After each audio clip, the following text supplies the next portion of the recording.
So, you are a European nation in the 18th century. The world around you is changing rapidly. But you are in your prime and have just made an incredible discovery. A new ancient civilization in Africa. This civilization appears to be greater than any other known civilization, and you are eager to control and exploit this new discovery. However, there is a significant problem with this civilization. It was built by black Africans and dark-skinned people. You find yourself in the midst of one of the most tragic events in world history: the transatlantic slave trade and the beginning of colonization. For centuries, you have been practicing slavery, and for some of you, have even reinstituted after it was banned. You have used all types of techniques to justify the belief that black people and people of color in general are inferior to your race, the white Caucasian race. Incapable of any bright thought, they are no better than animals and deserve to be exploited. You want to spread the word about your new discovery, but the real problem is that if the general public sees this truth, it will create feelings of guilt. People love to feel like they are good people, and this lie may end up debunking all of your feel-good theories and propagandas created to justify the treatment of black people in the world. And even worse, it can plant seeds of revolution and freedom in the minds of these black people who have been brainwashed for centuries and convinced that they were inferior and deserved to be slaves. In other words, this discovery will end up ruining all of your plans and prevent you from exploiting black people and accumulating wealth by exploiting their resources. It will cause the end of your prime. It's not in your interests that such a thing happens, so what do? You need a solution, something that will allow you to exploit this new discovery and all of your looted artifacts without fearing for your interests. According to the Bureau of Labor Statistics, starting your own business, there's a 50% chance that you will fail within the first 1 year. 95% interests. Something that will change the public's perception of the civilization. Something that will allow them to enjoy this new discovery without anyone noticing the link with Black Africa. You decide to completely steal that civilization. So, here is how to steal a civilization like a boss. The first step is to create a whole new science about that civilization. A discipline that enables you to dictate the perceptions related to that particular civilization. And that's how the study of ancient Egypt, known as Egyptology, began. So, basically, you create religious and scientific doctrines to ease the white conscience for oppressing and enslaving African people. With Egyptology, you hit the jackpot. It all started with Napoleon Bonaparte's invasion of Egypt in 1798. The scholars who accompanied him published a book called Description de l'Egypte, which made a wealth of information about ancient Egypt available to Europeans for the first time. However, it is important to note that this study was conducted by European scholars for a European audience. The knowledge of this ancient civilization had been lost, and it was the Europeans who rediscovered it. But, as we all know, history is written by the victors. And in this case, you are the victor, and you have an agenda. You want to maintain the illusion of European racial superiority. This allows you to control the narrative of ancient Egypt, determining who and what deserves attention and what is considered true or not.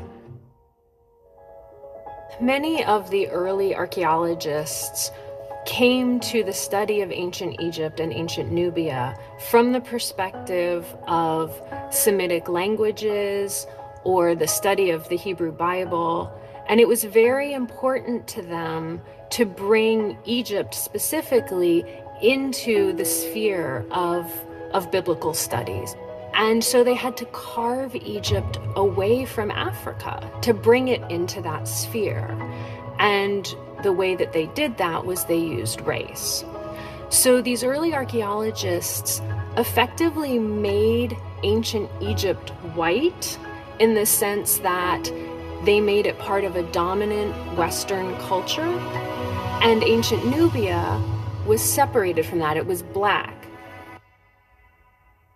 However, it is important to note that dissenting voices may still exist and disagree with your narrative, which is why it is necessary to apply the second rule. To flood the world with hastily thrown together African histories that contain only a European perspective. By controlling the game, you control what can exist, but that civilization is not totally a new discovery. As said earlier, the knowledge of this ancient civilization had been lost, and you rediscovered it. So, many people have been talking and writing about it in the past, and described it as it really was: a black civilization. So you need to fix that issue by flooding the world with your new racist and biased point of view, and make sure that it is the one available easily and everywhere. Since most people never dig deeper, they will not question it and move on with this lie you just crafted. But this is not like hiding an object, it is a whole civilization that spanned for millennia in numerous countries. This means that you can't control everything, everywhere, all the time. You need to find a way to minimize the risks that can occur, so you decide to use the rule number 4, which is to rename people and places. Replacing African names with Arabic and European names to disguise their true Black identity. By doing so, you make sure that people never see the connection. For instance, a ruler whose name is Khufu, which is a clear African sound, could be changed to Cheops, a name without any meaning that does not evoke associations with Africa, like Khufu does. Similarly, a pharaoh like Mentuhotep III, whose name does not have any significance within the African context, could have his true family name, Sankara, which is a typical African name, obscured from the public. We will delve into this topic in more depth in a future video, so be sure to subscribe and turn on notifications to stay informed. But you know that there will be glitches in your system. You can't just convince people that brown or black paint on these ancient pieces of art is not black. They have eyes, so you need a trick to deal with. And that's why you need the rule number 5, which is to change the criteria for defining race. For example, in America, 1 drop of African blood makes you a black person, no matter how light your skin. But when reporting ancient history, you reverse the standard and make 1 drop of white blood render someone a Caucasian, no matter how dark his skin. This one is a pretty good one. It will allow you to make a lot of damages by claiming all ancient civilizations as your white ancestors' accomplishments, no matter the continent nor the phenotype. But there still are some issues. There are some great traces of civilizations in areas that seem to only have been occupied by black people inside Africa. You have to deal with that too, because you must completely annihilate any idea of black people being able to build civilizations. So, you invent the rule number 6. When black participation in civilization is so obvious that the previous rules can't hide it, find a way to attribute the success to outside white influence. As a result, civilizations such as Kush and Great Zimbabwe are often attributed to white Egyptians and other Middle Eastern groups. People who came to build inside Africa and then left, rather than their indigenous African origins. And before discovering the last rule, I want to remind you that due to all these lies, it is very important to educate the next generation. That's the only way to break this toxic cycle. That's why I have created a series of children's books that will inspire and educate your little ones. With this collection of children's books about African historical figures, they will discover the incredible stories of some of the most influential African leaders and trailblazers, like Goddess Isis and the architect Imhotep. These books are filled with engaging illustrations and easy-to-understand text, making them perfect for young readers. Not only will your children... Yep, it does have bones, but the information is still there. That's what we're after, the truth.